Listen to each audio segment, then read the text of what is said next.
Hi friends, ಹೇಗಿದ್ದೀರಾ? ಎಲ್ಲರೂ ಚೆನ್ನಾಗಿದ್ದೀರಾ ಅನ್ಕೋತೀನಿ. ನಾನು ಮೊನ್ನಿನ ವಿಡಿಯೋದಲ್ಲಿ ಹೇಳಿದ್ದೆ, ಈ ಹಿಂದೆ ಹಾಕಿರೋ ವಿಡಿಯೋಲಿ ಒಬ್ಬರು ಬೇರೆ ಊರಿಂದ ಮುಂಚೆಯಿಂದ ಪರಿಚಯ ಅವ್ರು ಕೊಟ್ಟು ಕಳಿಸ್ತಾಯಿದ್ರು ಬ್ಲೌಸ್ ಅಂಥೇಳಿ. ಇವು ಅವರನ್ನೇ ಬ್ಲೌಸ್ಗಳು. ನಾವು ವಿಡಿಯೋ ಮಾಡಿ ಭಾಳ ದಿವಸ ಆಯಿತು, ಎಡಿಟ್ ಮಾಡೋಕ್ಕಾಗಲಿಲ್ಲ, ಸೌಂಡ್ ಹಾಕೋಕ್ಕಾಗಲಿಲ್ಲ. ಹಾಗಾಗಿ ಇವತ್ತು ವಿಡಿಯೋ ಮಾಡ್ತಾ ಇರೋದು. ಇವು 4 ಪ್ಲೇನ್ ಬ್ಲೌಸ್ಗಳಿವೆ. ಹಾಗೆ ಒಬ್ಬರು ಕಮೆಂಟಲ್ಲಿ 36 ಎದೆ ಸುತ್ತಳತೆ ಕಟೋರಿ ಬ್ಲೌಸ್ನ ಕಟ್ಟಿಂಗನ್ನು ಹೇಳ್ಕೊಡಿ ಮ್ಯಾಮ್ ಅಂತ ಕೇಳಿದರು. ಹಾಗಾಗಿ ಇದು 36 ಎದೆ ಸುತ್ತಳತೆ ಕಟೋರಿ ಬ್ಲೌಸ್ ಇರೋದರಿಂದ ನಾನು ಇಲ್ಲಿ ತೋರಿಸ್ತಾ ಇದ್ದೀನಿ ಯಾವ ರೀತಿ ಕಟ್ಟಿಂಗು, ಹಾಗೆ ಫ್ರಂಟ್ ಪಾರ್ಟ್ ಸ್ಟಿಚಿಂಗ್ ಸಹ ತೋರಿಸ್ತಾ ಇದ್ದೀನಿ. ಯಾರ್ಯಾರಿಗೆಲ್ಲ ಇಷ್ಟ ಇದೆ ಕಟ್ಟಿಂಗ್ ನೋಡಬೇಕು ಅನ್ನೋ ಆಸೆ ಇದೆ ಅವ್ರು ನೋಡ್ಬೋದು. ಎದೆ ಸುತ್ತಳತೆ ಬಂದು 36 ಇರೋದರಿಂದ 36 4ನೇ ಭಾಗ 9 ಆಗುತ್ತೆ. ನಾನು 1 ಇಂಚ್ ಮಾತ್ರ ಮಾರ್ಜಿನ್ ಇಟ್ಕೊಂಡಿರೋದು. ಇವರು ಜಾಸ್ತಿ ಮಾರ್ಜಿನ್ ಇದ್ದರೆ ಇವರಿಗೆ ಬರಲ್ಲ ಫ್ರೆಂಡ್ಸ್. ಆದ ಕಾರಣದಿಂದ ಇಲ್ಲ ಬಿಗಿನರ್ಸ್ ಯಾರಾದರೂ ಹೊಲಿತಾ ಇದ್ದರೆ ಅವರು ನೋಡಿ ಕಲಿಯುತ್ತಿದ್ದರೆ ಅವರು ಮಾರ್ಜಿನನ್ನು ಎಕ್ಸ್ಟ್ರಾ ತೊಗೊಳ್ಳಿ. ದಯವಿಟ್ಟು ಫಸ್ಟ್ ಟೈಮ್ ಹೊಲಿಯೋರಿದ್ದರೆ. ಬ್ಲೌಸಿನ ಉದ್ದ ಬಂದು 12.5 ಇದೆ ಫ್ರೆಂಡ್ಸ್. ನೀವು ನೋಡ್ಬೋದು. ನಾನು 1 ಇಂಚ್ ಎಕ್ಸ್ಟ್ರಾನ ತೊಗೊಳ್ತಾ ಇದ್ದೀನಿ. ನಾನು ಫ್ರಂಟ್ ಪಾರ್ಟ್ ಕಟ್ಟಿಂಗ್ ಮಾಡ್ತಾಯಿದ್ದೀನಿ, ಬ್ಯಾಕಲ್ಲ. ಇಲ್ಲೊಂದು ನೋಡ್ಬೋದು.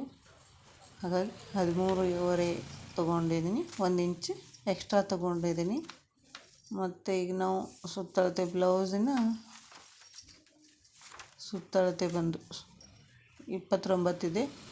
1 ಇಂಚು ಇಲ್ಲಿ ಹಾಯ್ ಪಟ್ಟಿಗೆ ಹೋಗುತ್ತೆ ಫ್ರೆಂಡ್ಸ್. ಹುಕ್ಸ್ ಆಯ್ ಪಟ್ಟಿ ಏನಂತೇವಲ್ವ, ಆಯ್ ಪಟ್ಟಿಗೆ 1 ಇಂಚ್ ಎಕ್ಸ್ಟ್ರಾ ತೊಗೊಂಡಿರ್ತೀವಿ. ಅದು ಮಾರ್ಜಿನಲ್ಲಿ ನಾವು ಮೆಜರ್ಮೆಂಟ್ ತೊಗೊಳ್ಳುವಾಗ ಅದು ತೊಗೋಬಾರ್ದು ಫ್ರೆಂಡ್ಸ್. ಹಾಗಾಗಿ 28 ಸುತ್ತಳತೆ, ಸೊಂಟ ಸುತ್ತಳತೆ 28 ಇದೆ ಬ್ಲೌಸಿಂದು. ಹಾಗಾಗಿ 28ರ 4ನೇ ಭಾಗ 7 ಆಗುತ್ತೆ ಫ್ರೆಂಡ್ಸ್. 7 1 ಇಂಚ್ ಟಕ್ಸ್ ಪಾಯಿಂಟ್ ಆಗಿರೋದ್ರಿಂದ 8 ಆಗುತ್ತೆ. ಹಾಗೆ ಇಲ್ಲಿ 1 ಇಂಚು ಮಾರ್ಜಿನ್ 9, ಟೋಟಲಾಗಿ 9 ಇಂಚನ್ನು ಆಗುತ್ತೆ ಫ್ರೆಂಡ್ಸ್. ಇಲ್ಲಿ ನಾನು ಮಾರ್ಕನ್ನು ಮಾಡ್ಕೊಂಡಿದ್ದೀನಿ. ಕಾಣಿಸ್ತಾ ಇಲ್ಲ, ಸ್ವಲ್ಪ ಲೈಟಾಗಿವೆ, ಡಾರ್ಕಾಗಿ ಕಾಣಿಸ್ತಾ ಇಲ್ಲ. ಇಲ್ಲಿ ನೀವು ನೋಡ್ಬೋದು. ನಾನು ಮಾರ್ಕನ್ನು ಮಾಡ್ಕೋತಾ ಇದ್ದೀನಿ ಫ್ರೆಂಡ್ಸ್. ಇವಾಗ ಇಲ್ಲಿ ಪೇಪರ್ ಒಂದು ಸ್ವಲ್ಪ ಕ್ರಾಸ್ ಆಗಿದೆ, ಕ್ಯಾಮೆರಾಕ್ಕಾಗಿ ಸ್ಟ್ರೇಟ್ ಕಾಣ್ತಾ ಇಲ್ಲ. ಹಾಗಾಗಿ ಇಲ್ಲಿ ನಾನು ಮಾರ್ಕ್ ಮಾಡ್ಕೊಂಡಿರೋ ಗೆರೆ ಸಹ ಕ್ರಾಸಾಗಿ ಕಾಣಿಸ್ತಾ ಇದೆ. ಹಾಗಾಗಿ ನೋಡಿ, ನಾನು ಮತ್ತೊಮ್ಮೆ ಕರೆಕ್ಟಾಗಿದೆ ಇಲ್ವಾ ಮಾರ್ಕು ಅಂಥೇಳಿ ಮತ್ತೊಮ್ಮೆ ಅಳತೆ ಪಟ್ಟಿ ಟೇಪನ್ನು ತೊಗೊಂಡು ಮತ್ತೊಮ್ಮೆ ಮೆಜರ್ಮೆಂಟ್ ಮಾಡಿ ನೋಡಿದೆ ಫ್ರೆಂಡ್ಸ್. ಈ ರೀತಿ ಮಾರ್ಕನ್ನು ಹಾಕ್ಕೊಂಡು ನಾವು ಉಳಿದಿರೋ ಬಟ್ಟೆಯನ್ನು ಈಗ ಕಟ್ಟನ್ನು ಮಾಡ್ತಾಯಿದ್ದೀನಿ ಫ್ರೆಂಡ್ಸ್. ನೋಡಿ, ಉಳಿದಿರೋ ಬಟ್ಟೆನ ಕಟ್ಟಿಂಗ್ ಮಾಡ್ಕೋತಾ ಇದ್ದೀನಿ. ಯಾರ್ಯಾರೆಲ್ಲ ಬಿಗ್ನರ್ಸ್ ಇದ್ದೀರಾ, ಕಲಿತಾ ಇದ್ದೀರಾ, ದಯವಿಟ್ಟು ಸ್ಕಿಪ್ ಮಾಡದೆ ವಿಡಿಯೋ ಪೂರ್ತಿಯಾಗಿ ನೋಡಿ. ಯಾವ ರೀತಿ ಕಟೋರಿ ಬ್ಲೌಸನ್ನ ಕಟ್ಟಿಂಗ್ ಮಾಡೋದು ಅಂತ ಅರ್ಥ ಆಗುತ್ತೆ. ಹಾಗೆ ಸ್ಟಿಚಿಂಗ್ ಮಾಡೋದು ಯಾವ ರೀತಿ, ಯಾರೆಲ್ಲ ಕಲಿಯೋರಿದ್ದೀರಾ ಇಲ್ಲ ಹೇಳ್ಕೊಡಿ ಅಂದರೆ ಕಂಪ್ಲೀಟ್ ವಿಡಿಯೋ ಹಾಕಿರ್ತೀನಿ. ವಿಡಿಯೋ ಜಾಸ್ತಿ ಲಾಂಗ್ ಆಗುತ್ತೆ, ಭಾಳ ದೊಡ್ಡದಾಗುತ್ತೆ ಅನ್ನೋದು ಕಾರಣ ನಾನು ಶಾರ್ಟಾಗಿ ಹಾಕಿರೋದು ಫ್ರೆಂಡ್ಸ್. ಸ್ಟಿಚಿಂಗ್ ಹಾಕಿಲ್ಲ. ಇಲ್ಲಿ ಕೊಳ್ಳಿನ ಅಗಲ ಬಂದು 2 ಇಂಚು. ಇಲ್ಲಿ ನಾನು ರೆಡಿ ಶೋಲ್ಡ್ರನ್ನ ಮೆಜರ್ಮೆಂಟ್ ಮಾಡ್ತಾಯಿದ್ದೀನಿ. ರೆಡಿ ಶೋಲ್ಡ್ರ್ 2.5 ಇದೆ. ಹಾಗಾಗಿ 3 ಇಂಚಿಗೆ ನಾನಿಲ್ಲಿ ಮಾರ್ಕನ್ನು ಮಾಡಿಕೊಂಡೆ.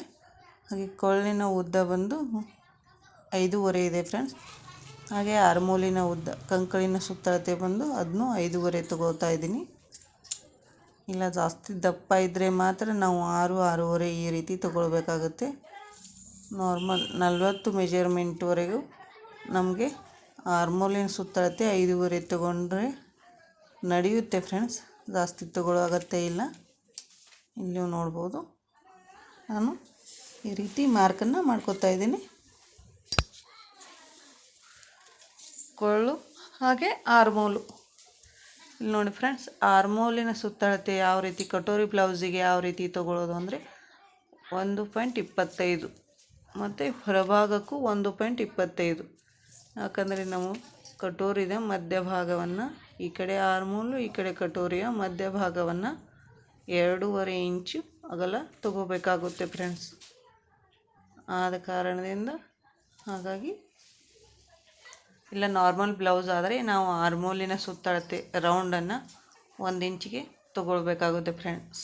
1 ಟಕ್ಸು ಅಥವಾ 4 ಟಕ್ಸು, ಪ್ರಿನ್ಸ್ ಕಟ್ಟು, ಇವು ಯಾವ್ಯಾವ ಬ್ಲೌಸ್ ಇದ್ದರೂ ನಾವು ಆರ್ಮೋಲಿನ ಸುತ್ತಳತೆ ಒಂದನ್ನು ತೆಗೆದುಕೊಳ್ಬೇಕಾಗುತ್ತೆ. ಹಾಗೆ ಇಲ್ಲಿ ಬ್ಲೌಸಿಂದ ಬ್ರೇಷರ್ ಪಟ್ಟಿ, ಬೆಲ್ಟ್ ಪಟ್ಟಿ ಏನಂತೀವಲ್ವ ಅದನ್ನು ಇಲ್ಲಿ ನಾನು ಈ ಬ್ಲೌಸಿಂದ ರೆಡಿ ಬಂದು 2.5 ಇದೆ ಫ್ರೆಂಡ್ಸ್. ಹಾಗಾಗಿ ನಾನು 3 ಮಾರ್ಕ್ ಮಾಡ್ಕೊಂಡಿದ್ದೀನಿ. ಇಲ್ಲಿ ರೌಂಡ್ ಶೇಪನ್ನು ಕೊಡ್ತಾಯಿದ್ದೀನಿ, ನೋಡ್ಬೋದು ನೀವು. ಇಲ್ಲ ಜಾಸ್ತಿ ರೆಡಿ ಬ್ಲೌಸ್ 3.2 ಇರುತ್ತೆ. ನಾವು ಮೆಜರ್ಮೆಂಟ್ ತೊಗೊಳ್ಳೋವಾಗ 2.5 3.5 ಇರಬೇಕು ಫ್ರೆಂಡ್ಸ್. ಇಲ್ಲಿ ನಾನು ಕಟೋರಿ ಮೆಜರ್ಮೆಂಟನ್ನು ಮಾಡ್ಕೋತಾ ಇದ್ದೀನಿ, ನೀವು ನೋಡ್ಬೋದು. ಇಲ್ಲಿ ಕಟೋರಿ ಅಗಲ ಬಂದು 4.5 ಇದೆ ಫ್ರೆಂಡ್ಸ್. 4.5 ಇರೋದರಿಂದ ನಾವು 1/2 ಇಂಚನ್ನು ಇಲ್ಲಿ ಸೇರಿಸ್ಕೋತಾ ಇದ್ದೀನಿ ಫ್ರೆಂಡ್ಸ್. ಮಾರ್ಜಿನಿಗಾಗಿ 5ಕ್ಕೆ ಒಂದು ಮಾರ್ಕನ್ನು ಮಾಡ್ಕೋತಾ ಇದ್ದೀನಿ. ಈ ರೀತಿ ಕಟ್ಟಿಂಗನ್ನು ಮಾಡೋದ್ರಿಂದ ಕಟೋರಿ ಪರ್ಫೆಕ್ಟಾಗಿ ಬರುತ್ತೆ ಫ್ರೆಂಡ್ಸ್. ಒಮ್ಮೆ ಟ್ರೈ ಮಾಡಿ ನೋಡಿ, ಗೊತ್ತಾಗುತ್ತೆ. ಹಾಗೆ ಕುತ್ತಿಗೆ ಹತ್ರ ಕಟೋರಿ ಉದ್ದ ಬಂದು 4.5. ಇಲ್ಲಿ ನೋಡಿ, ಇಲ್ಲಿನ ಪಾಯಿಂಟನ್ನು ಹಾಕಿದ್ದೀನಲ್ಲ, ಆ ಪಾಯಿಂಟಿಗೆ ಜಾಯಿಂಟನ್ನು ಮಾಡಿದೆ. ಈಗ ನಾನು ಇದ್ರ ಕಟ್ಟಿಂಗನ್ನು ಮಾಡ್ಕೋತೀನಿ ಫ್ರೆಂಡ್ಸ್. ಈ ರೀತಿ ಕಟ್ಟಿಂಗನ್ನು ಮಾಡೋದ್ರಿಂದ ನಿಮಗೆ ಕಟ್ಟಿಂಗ್ ಪರ್ಫೆಕ್ಟಾಗಿ ಬರುತ್ತೆ ಫ್ರೆಂಡ್ಸ್. ಕಟೋರಿ ಬ್ಲೌಸ್ನ ಕಟ್ಟಿಂಗು ಡೈರೆಕ್ಟಾಗಿ ಬ್ಲೌಸ್ ಮೇಲೆ ಬಿಗ್ನರ್ಸ್ ಇದ್ದರೆ ಯಾರೂ ಮಾಡೋಕ್ಕೆ ಹೋಗಬೇಡಿ. ಯಾಕಂದರೆ ಕಟೋರಿ ಬ್ಲೌಸ್ ಡೈರೆಕ್ಟಾಗಿ ಮಾಡೋದ್ರಿಂದ ಬಟ್ಟೆ ಕಡಿಮೆ ಬೀಳೋ ಸಾಧ್ಯತೆ ಇರುತ್ತೆ ಫ್ರೆಂಡ್ಸ್. ಯಾಕಂದರೆ ಇಲ್ಲಿ ನಾವು ಇದು ಕಟೋರಿ ಭಾಗ ಏನು ತೊಗೊಂಡಿದ್ದೀವಲ್ಲ, ಇದು ಇನ್ನೊಮ್ಮೆ ತೆಗೆದುಕೊಳ್ಬೇಕಾಗುತ್ತೆ. ಹಾಗಾಗಿ ವೇಸ್ಟ್ ಆಗೋ ಸಾಧ್ಯತೆ ಇರುತ್ತೆ ಫ್ರೆಂಡ್ಸ್. ವೇಸ್ಟ್ ಆಗೋ ಸಾಧ್ಯತೆ ಎಲ್ಲ ವೇಸ್ಟ್ ಆಗುತ್ತೆ ಫ್ರೆಂಡ್ಸ್. ಆದ ಕಾರಣದಿಂದ ನಾವು ಪೇಪರ್ ಮೇಲೆ ಕಟ್ಟಿಂಗನ್ನು ಮಾಡ್ಕೊಳ್ಳೋದ್ರಿಂದ ಬ್ಲೌಸು ವೇಸ್ಟ್ ಆಗಲ್ಲ. ಇಲ್ಲಿ ನೋಡ್ಬೋದು, ನಾನು ಬೆಲ್ಟ್ ಪಟ್ಟಿಯನ್ನು ಕಟ್ಟಿಂಗನ್ನು ಮಾಡ್ಕೋತಾ ಇದ್ದೀನಿ. ಈ ರೀತಿ ಕಟ್ಟಿಂಗನ್ನು ಮಾಡ್ಕೊಳ್ಳಿ ಫ್ರೆಂಡ್ಸ್, ಆವಾಗ ಕರೆಕ್ಟಾಗಿ ಬರುತ್ತೆ ಫ್ರೆಂಡ್ಸ್. ಇಲ್ಲಿ ನೀವು ನೋಡ್ಬೋದು. ಹಾಗೆ ನಾನು ಈ ಕಟೋರಿ ಪಾರ್ಟ್ಸನ್ನು ಕಟ್ಟಿಂಗ್ ಮಾಡ್ಕೋತಾ ಇದ್ದೀನಿ. ನೀವು ನೋಡ್ಬೋದು, ಈ ಕಟ್ಟಿಂಗನ್ನು ಮಾಡಿಕೊಂಡೆ ಅದು ಇನ್ನೊಮ್ಮೆ ಡ್ರಾ ಮಾಡ್ಕೋಬೇಕು ಫ್ರೆಂಡ್ಸ್. ಯಾವ ರೀತಿ ಅಂತ ಹೇಳ್ತೀನಿ. ಹಾಗೆ ಆರ್ಮೋಲಿನ ನಾನೇನು 1 ಇಂಚ್ 1.25 ಹಾಗೆ 1.25ರಿಂದ ಮತ್ತು ಅರ್ಧ ಇಂಚಿಗೆ ಇದು ಬ್ಯಾಕ್ ಪಾರ್ಟ್ ಕಟೋರಿ ಹೊಲಿಯುವಾಗ ಈ ಮೆಜರ್ಮೆಂಟ್ ತೊಗೊಳ್ಬೇಕಾಗುತ್ತೆ ಫ್ರೆಂಡ್ಸ್, ಫ್ರಂಟ್ ಟು ಬ್ಯಾಕಿಗೆ. ಯಾರಿಗೆಲ್ಲ ಕಟೋರಿ ಬ್ಲೌಸ್ನ ಫುಲ್ ವಿಡಿಯೋ ನೋಡಬೇಕಾಗಿದೆ ಅವ್ರ ಕಮೆಂಟನ್ನು ಹಾಕಿ, ನಾನು ಫ್ರಂಟ್ ಯಾವ ಥರ ಬ್ಯಾಕ್ ಯಾವ ಥರ ಕಟ್ಟಿಂಗ್ ಮಾಡೋದು ಅಂತ ಹೇಳ್ಕೊಡ್ತೀನಿ ಫ್ರೆಂಡ್ಸ್. ಈಗ ಇದು ಕಟೋರಿ ಯಾವ ರೀತಿ ಇದೆ ಇದೇ ರೀತಿ ಪೂರ್ತಿ ಡ್ರಾವನ್ನು ಮಾಡ್ಕೊಳ್ಳೋಣ ಫ್ರೆಂಡ್ಸ್. ಇಲ್ಲಿ ನೋಡ್ಬೋದು, ನಾನು ಪೂರ್ತಿ ಡ್ರಾವನ್ನು ಮಾಡ್ಕೋತಾ ಇದ್ದೀನಿ ಫ್ರೆಂಡ್ಸ್.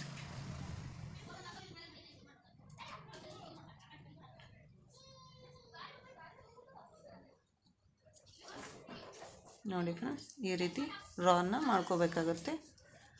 ಹಾಗೆ ಕಟೋರಿ ಅಗಲ ಬಂದು 5 ಇಂಚಿದೆ, 4.5 ಇತ್ತು. ನಾವು ಅರ್ಧ ಇಂಚ್ ಮಾರ್ಜಿನಿಗಾಗಿ 5 ತೊಗೊಂಡಿದೆ.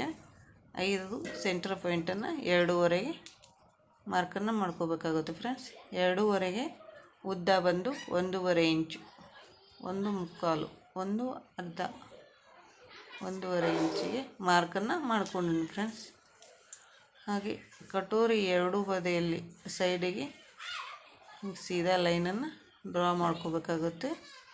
ಹೀಗೆ ಮಾಡೋದರಿಂದ ನಾವು ಕಟೋರಿನ ಪರ್ಫೆಕ್ಟಾಗಿ ಬರುತ್ತೆ. ಇಲ್ಲಿ ನೀವು ನೋಡ್ಬೋದು, ಈ ಬದಿಯಲ್ಲಿ 2.5 ಹಾಗೆ ಉದ್ದ ಬಂದು 1.5, 2.5 1.5 ಪ್ಲಸ್ ಮಾಡಿದರೆ 4 ಬರುತ್ತೆ. ಈ ಕರೆಕ್ಟಾಗಿ 4 ಎಲ್ಲಿಗೆ ಜಾಯಿಂಟ್ ಆಗುತ್ತೆ ನೋಡಿಕೊಂಡು ಹೀಗೆ ನಾವು ಲೈನನ್ನು ಡ್ರಾ ಮಾಡ್ಕೋಬೇಕಾಗುತ್ತೆ ಫ್ರೆಂಡ್ಸ್. ಈ ರೀತಿ ಡ್ರಾ ಮಾಡೋದ್ರಿಂದ ನಮ್ಮ ಕಟೋರಿ ಪರ್ಫೆಕ್ಟಾಗಿ ಬರುತ್ತೆ. ಶೇಪು ಸೂಪರಾಗಿ ಕೂಡುತ್ತೆ ಫ್ರೆಂಡ್ಸ್. ಇಲ್ಲಿ ನೋಡ್ಬೋದು, ಈ ರೀತಿ ಈ ಬದಿಯಲ್ಲಿ ಮಾತ್ರ ನಾವು ರೌಂಡಾಗಿ ಹೀಗೆ ಶೇಪ್ ಕೊಟ್ಕೋಬೇಕಾಗುತ್ತೆ. ನೋಡಿ ಈ ರೀತಿ ಬಂತು. ಈಗ ನಾನು ಇದನ್ನು ಕಟ್ಟಿಂಗ್ ಮಾಡ್ತಾಯಿದ್ದೀನಿ ಫ್ರೆಂಡ್ಸ್. ನೋಡ್ಬೋದು ಕಟ್ಟಿಂಗನ್ನು ಯಾವ ರೀತಿ ಮಾಡ್ತಾಯಿದ್ದೀನಿ. ಈ ರೀತಿ ಕಟ್ಟಿಂಗ್ ಮಾಡೋದ್ರಿಂದ ತಮಗೆ ಈಸಿ ಆಗುತ್ತೆ ಫ್ರೆಂಡ್ಸ್. ಆದ ಕಾರಣದಿಂದ ಈ ರೀತಿ ಕಟ್ಟಿಂಗನ್ನು ಮಾಡಿಕೊಳ್ಳಿ.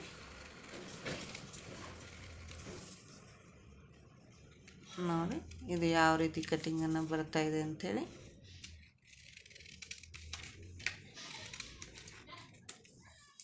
ಇದು ಈ ರೀತಿ ಕಟ್ಟಿಂಗನ್ನು ಬಂತು.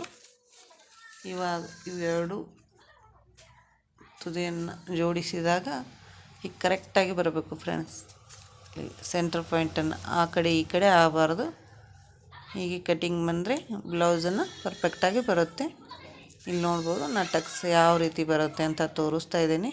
1.5 ಅಗಲ 2.5 ಉದ್ದಕ್ಕೆ ಹಿಂಗೊಂದು ಮಾರ್ಕನ್ನು ಪಾಯಿಂಟನ್ನು ಹಾಕ್ಕೊಂಡು ಇದಕ್ಕೆ ಮಾರ್ಕನ್ನು ಹಾಕೋತಾ ಇದ್ದೇನೆ ಫ್ರೆಂಡ್ಸ್. ಹಾಗೆ ಇಲ್ಲಿ ನಾನು ಇದು ಕಟೋರಿನ ಯಾವ ರೀತಿ ಬಂದಿದೆ ಅಂತ ತೋರಿಸ್ತಾ ಇದ್ದೀನಿ. ಪೇಪರ್ ರಫ್ ಆಗಿರೋದ್ರಿಂದ ಹರಿಯುತ್ತೆ ಅಂತ ಹೇಳಿ ಸ್ಲೋ ಆಗಿ ಫೋಲ್ಡ್ ಮಾಡ್ಕೊತಾ ಇದ್ದೀನಿ. ನೋಡ್ಬೋದು ಆದರೂ ಪೇಪರ್ ಇದು ಆಗ್ತಾಯಿಲ್ಲ ಫ್ರೆಂಡ್ಸ್. ನೋಡ್ಬೋದು ಈ ರೀತಿ ಆಯಿತು ಇದು ಕಟೋರಿ. ನೋಡಿ ಮತ್ತೆ ಬಿಟ್ಟರೆ ಜಾರ್ಕೊಳ್ಳುತ್ತೆ ಪರ್ಚಿನಿಂದ. ಈ ರೀತಿ ಕಟ್ಟಿಂಗನ್ನು ಮಾಡ್ಕೊಳ್ಳಿ ಫ್ರೆಂಡ್ಸ್, ಆವಾಗ ಪರ್ಫೆಕ್ಟಾಗಿ ಬರುತ್ತೆ. ಇಲ್ಲಿ ನಾನು ಬ್ಲೌಸ್ಗಳನ್ನು ಕಟ್ಟಿಂಗ್ ಮಾಡ್ಕೊಂಡಿದ್ದೀನಿ. ಕಟ್ಟಿಂಗ್ ವಿಡಿಯೋ ಹಾಕಿಲ್ಲ, ವಿಡಿಯೋ ಲೆಂತ್ ಆಗುತ್ತೆ ಅಂಥೇಳಿ. ಹಾಗೆ ಸ್ಟಿಚಿಂಗನ್ನು ಯಾವ ರೀತಿ ಮಾಡೋದು ಅಂತ ತೋರಿಸ್ಕೊಡ್ತಾ ಇದ್ದೀನಿ. ಯಾಕಂದರೆ ಗೊತ್ತಾಗ್ಬೋದು ಯಾವ ರೀತಿ ಸ್ಟಿಚಿಂಗ್ ಮಾಡೋದು ಅಂಥೇಳಿ. ಯಾರ್ಯಾರಿಗೆಲ್ಲ ಪರ್ಫೆಕ್ಟ್ ಕಟ್ಟಿಂಗು ಸ್ಟಿಚಿಂಗು ಬೇಕು, ಫುಲ್ ಕಟ್ಟಿಂಗ್ ಹಾಕಿ ಮೇಡಮ್, ಫುಲ್ ಸ್ಟಿಚಿಂಗ್ ಹಾಕಿ ಅಂತ ಕಮೆಂಟ್ ಹಾಕಿ ಯಾರಿಗೆ ಬೇಕು ಅವರು ನಾನು ತೋರ್ಸೋಕ್ಕೆ ಪ್ರಯತ್ನ ಪಡ್ತೀನಿ ಫ್ರೆಂಡ್ಸ್. ಇಲ್ಲಿ ನೀವು ನೋಡ್ಬೋದು ನಾನು ಈ ಕಟೋರಿನ ಸ್ಟಿಚ್ ಮಾಡ್ತಾಯಿದ್ದೀನಿ ಫ್ರೆಂಡ್ಸ್. ಡೈಲಿ ಲಾಗನ್ನು ಹಾಕಬೇಕಂತ ಇದ್ದೀನಿ ಫ್ರೆಂಡ್ಸ್, ಹಾಗೆ ಹಾಕೋಕ್ಕಾಗ್ತಾಯಿಲ್ಲ. ಡೈಲಿ ಲಾಗನ್ನು ಹಾಕ್ತೀನಿ ಫ್ರೆಂಡ್ಸ್. ಯಾಕಂದರೆ ಇನ್ನು ಮುಂದೆ ಒಂದು ಸ್ವಲ್ಪ ಕೆಲಸಗಳು ಇರೋದ್ರಿಂದ ಡೈಲಿ ವಿಡಿಯೋ ಮಾಡೋಕ್ಕಾಗಲ್ಲ ಫ್ರೆಂಡ್ಸ್. ಆ ಸ್ಟಿಚಿಂಗ್ ವಿಡಿಯೋ ಮಾಡೋಕ್ಕಾಗಲ್ಲ. ಹಾಗಾಗಿ 2.5 ಅಗಲ 1.5 ಅಗಲ 2.5 ಉದ್ದ ಕಟೋರಿ ಟಕ್ಸಿನ ಪಾಯಿಂಟನ್ನು ಹಾಕ್ಕೊಂಡು ನಾನು ಸ್ಟಿಚ್ಚನ್ನು ಮಾಡಿಕೊಂಡೆ ಫ್ರೆಂಡ್ಸ್. ಮತ್ತೊಂದು ಕಟೋರಿ ಸಹ ಅದೇ ಮಾರ್ಕನ್ನು ಮಾಡ್ಕೋತಾ ಇದ್ದೀನಿ. 1.5 2.5 ಈ ರೀತಿ ನೋಡಿ. ಪೇಪರ್ ಕಟ್ಟಿಂಗು ಡೇ ಮಾಡಿರೋದು, ಬ್ಲೌಸ್ ಕಟ್ಟಿಂಗು ಸಹ ಡೇ ಮಾಡಿರೋದು. ಸ್ಟಿಚಿಂಗ್ ಮಾತ್ರ ನೈಟ್ ಮಾಡ್ತಾ ಇರೋದು ಫ್ರೆಂಡ್ಸ್. ಪೂರ್ತಿ ಬ್ಲೌಸು ನೈಟ್ ಆಗಲಿಲ್ಲ, ಮತ್ತು ಬೆಳಗ್ಗೆ ಸ್ಟಿಚಿಂಗ್ ಮಾಡಿರೋದು ಫ್ರೆಂಡ್ಸ್. ನೈಟು ಸ್ವಲ್ಪ, ಬೆಳಗ್ಗೆ ಸ್ವಲ್ಪ ಸ್ಟಿಚಿಂಗ್ ಮಾಡಿರೋದು.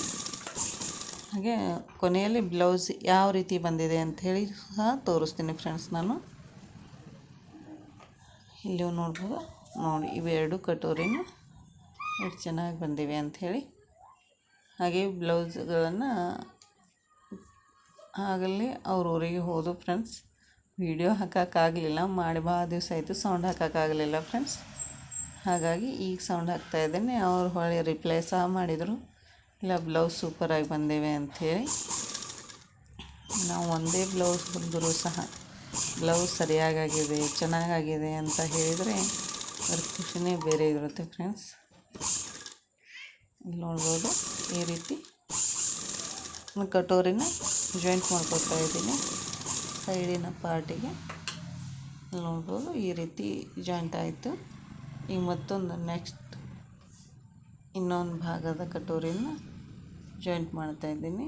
ಕೆಲವರು ಕಮೆಂಟ್ ಕೇಳಿದ್ದಾರೆ, ಇಲ್ಲ ಮೇಡಮ್ ನೀವು ಕೆಳಗಿಂದ ಜೋಡಿಸ್ತೀರಾ ಅಥವಾ ಮೇಲಿಂದ. ಪರ್ಫೆಕ್ಟ್ ಇದ್ದರೆ ಪರವಾಗಿಲ್ಲ, ಹೇಗೂ ಸಹ ಜೋಡಿಸ್ಬೋದು.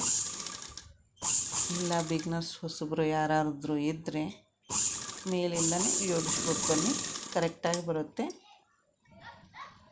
ಇಲ್ಲ ಸ್ಟಿಚಿಂಗ್ ಮಾಡ್ತೀವಿ, ಭಾಳ ದಿವಸ ಆಯಿತು ಸ್ಟಿಚಿಂಗ್ ಮಾಡ್ತೀವಿ ಅನ್ನೋರು ಪರವಾಗಿಲ್ಲ, ಯಾವ ರೀತಿ ಸಹ ಜೋಡಿಸಿ ನಡೆಯುತ್ತೆ ಫ್ರೆಂಡ್ಸ್.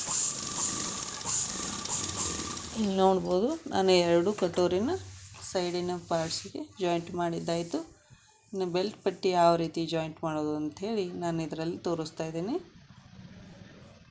ಇದು ನೈಟ್ ಆಗಿರೋದ್ರಿಂದ ವಿಡಿಯೋ ಸ್ವಲ್ಪ ಕ್ರ್ಯಾಕ್ ಆಗಿದೆ, ಸರಿಯಾಗಿ ಬಿದ್ದಿಲ್ಲ ಫ್ರೆಂಡ್ಸ್, ಸರಿಯಾಗಿ ಬಂದಿಲ್ಲ. ನೋಡ್ಬೋದು ಈ ರೀತಿ ಕೆಳಭಾಗಕ್ಕೆ ಜೋಡಿಸ್ಕೊಂಡು ನಡುವಿನ ಬ್ಲೌಸನ್ನು ಫೋಲ್ಡ್ ಮಾಡಿ ಮತ್ತೆ ಮೇಲಿನ ಭಾಗಕ್ಕೆ ಬೆಲ್ಟ್ ಪಟ್ಟಿಯನ್ನು ಈ ರೀತಿ ಅಟ್ಯಾಚ್ ಮಾಡಿ ಹೊಲಿಬೇಕಾಗುತ್ತೆ. ಇಲ್ಲಿ ಹಾಗೆ ಮಧ್ಯೆ ಸ್ವಲ್ಪ ಒಳಗಡೆ ಬಟ್ಟೆಯನ್ನು ಫೋಲ್ಡ್ ಮಾಡಿರೋದ್ರಿಂದ ಅದು ಬಿಚ್ಕೊಳ್ಳೋ ಸಾಧ್ಯತೆ ಇರುತ್ತೆ. ಹಾಗೆ ಓಪನ್ ಮಾಡಿ ಒಳಗಡೆ ಬಟ್ಟೆಯನ್ನು ಒಳಗಡೆ ಸರಿಸಿ ಚೆನ್ನಾಗಿ 3 ಪದರವನ್ನು ಹಿಡ್ಕೊಂಡು ಸ್ಟಿಚ್ಚನ್ನು ಮಾಡಬೇಕಾಗುತ್ತೆ ಫ್ರೆಂಡ್ಸ್. ಹಾಗೆ ಯಾರ್ಯಾರಿಗೆಲ್ಲ ವಿಡಿಯೋ ಇಷ್ಟ ಆಗಿದೆ ದಯವಿಟ್ಟು ಒಂದು ಲೈಕನ್ನು ಹಾಕಿ. ಯಾರಿಗೆ ಬ್ಲೌಸ್ ಕಟ್ಟಿಂಗನ್ನು ತಿಳಿದಿದೆ ಅನ್ನೋರು ಕಮೆಂಟ್ಸ್ ಹಾಕಿ, ಯಾರಿಗೆ ತಿಳಿದಿಲ್ಲ ಅವರು ಕಮೆಂಟ್ ಹಾಕಿ ಮೇಡಮ್ ಯಾವ ರೀತಿ ಕಟ್ಟಿಂಗನ್ನು ಹಾಕಿದ್ದೀರಾ ಅಂಥೇಳಿ. ದಯವಿಟ್ಟು ನಿಮ್ಮ ಅನಿಸಿಕೆ ಅಭಿಪ್ರಾಯನ ತಿಳಿಸೋಕ್ಕೆ ಪ್ರಯತ್ನ ಪಡಿ ಫ್ರೆಂಡ್ಸ್. ಇಲ್ಲಿ ನೋಡ್ಬೋದು ಈ ರೀತಿ ಬೆಲ್ಟ್ ಪಟ್ಟಿನ ಜಾಯಿಂಟ್ ಆಗಿದೆ ಫ್ರೆಂಡ್ಸ್. ಈಗ ಮತ್ತೊಂದು ಕಟೋರಿಯ ಬೆಲ್ಟ್ ಪಟ್ಟಿನ ಜಾಯಿಂಟ್ ಮಾಡ್ತಾಯಿದ್ದೀನಿ ಫ್ರೆಂಡ್ಸ್.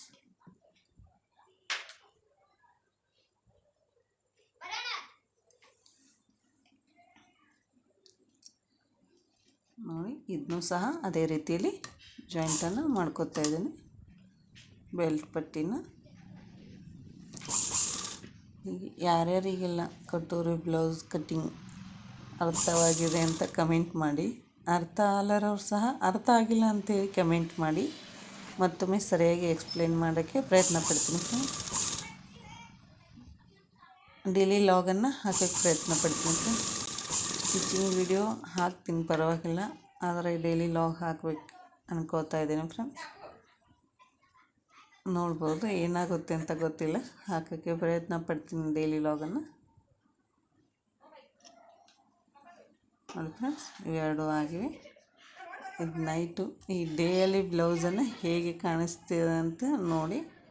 ಇದು ನೋಡಿ ಫ್ರೆಂಡ್ಸ್ ಡೇಯಲ್ಲಿ, ಅದು ನೈಟಲ್ಲಿ ಆ ರೀತಿ ಕಾಣಿಸ್ಕೊಂಡಿದೆ. ಬ್ಲೌಸ್ ಹೇಗಾಗಿದೆ ಅಂತ ತೋರಿಸ್ತೀನಿ ನೋಡಿ ಫ್ರೆಂಡ್ಸ್. ಈ ರೀತಿ ಬಂದಿವೆ. ನಾನು ಬ್ಯಾಕ್ ಪಾರ್ಟನ್ನು ಸ್ಟಿಚಿಂಗ್ ಮಾಡಿದ್ದೀನಿ, ಇಲ್ಲಿ ಕಂಪ್ಲೀಟ್ ಬ್ಲೌಸನ್ನು ಸ್ಟಿಚಿಂಗ್ ಮಾಡಿದ್ದೀನಿ ನೋಡಿ. ಪೈಪಿಂಗು ಯಾವ ರೀತಿ ಬಂದಿದೆ ಅಂಥೇಳಿ ಕಂಪ್ಲೀಟ್ ಬ್ಲೌಸನ್ನು ರೆಡಿಯಾಗಿದೆ. ಹುಕ್ಸು ಹಾಕಬೇಕು ಫ್ರೆಂಡ್ಸ್, ಹಾಗೆ ಕೈ ಹೊಲಿಗೆನೂ ಹಾಕಬೇಕು. ನೋಡಿ ಯಾವ ರೀತಿ ಬಂದಿದೆ ಅಂಥೇಳಿ. ಈ ರೀತಿ ಬಂದಿದೆ ಬ್ಲೌಸ್ಗಳು.